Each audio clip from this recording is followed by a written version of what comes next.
The effects of patriarchy in society can easily be seen in the way women are treated. However, having lived in these circumstances for countless years, not everyone can see such manifestations easily. The author experienced these firsthand from a young age in her mother's treatment and her family's housemates. Her frustration with the system within which she was born was directed outwards as anger and stubbornness, traits valued in men yet resulted in doctors' consultations for her. It can be hard to swallow, but we live in a male-dominated society, whether we want to be or not. Not all of us can understand the impacts of half our population being oppressed and dispossessed. Many think that it's just the way the world works, and those who disagree are punished. We all want to be wanted, to be cherished, and have people that care. These needs are universal, and yet there exist clear expectations for men and women that are intrinsically unfair. Although we live in modern times, and women don't need to rely on their husbands for safety and resources, women are still pressured into marriage or face being labeled as old spinsters. Even if a woman is happily married, she still has to contend with discrimination should there be a divorce. Meanwhile, women are still expected to give up their careers for childbirth and childcare or otherwise face difficulties in the workplace because of such factors. Another issue is how it is acceptable for men to pursue much younger women but not vice versa.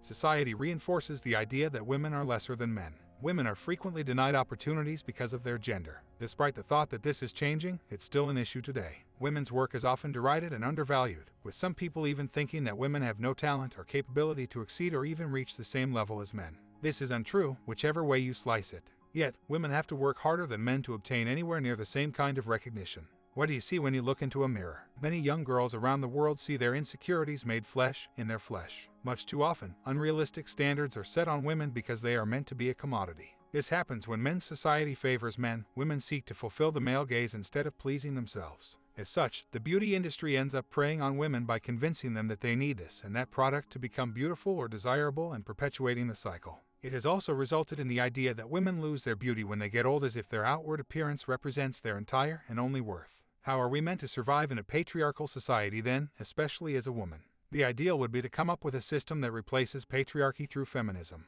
However, such a plan is easier said than done. Despite facing numerous roadblocks and barriers, women can still excel and achieve their dreams. The key is to take the first step in meeting your goals and work hard to get there. The author started her journey when she began writing for the feminist magazine Paula. It is also possible to be fueled by the oppression against women and girls. Olga Murray is an activist who learned about Kamlaris and dedicated herself to fighting such an abysmal practice. To men, it seems like women are alien creatures with whom they fail to communicate or understand. Such a reality is a product of a patriarchal society that encourages the idea that women are unreasonable. Yet, because of this same system, all women want are mere basics, autonomy, and safety. There is still so much work to be done so that women can stop being second-class citizens. We have to stop pitting women against women, especially for a man. Instead, we need to encourage positive bonds between fellow women.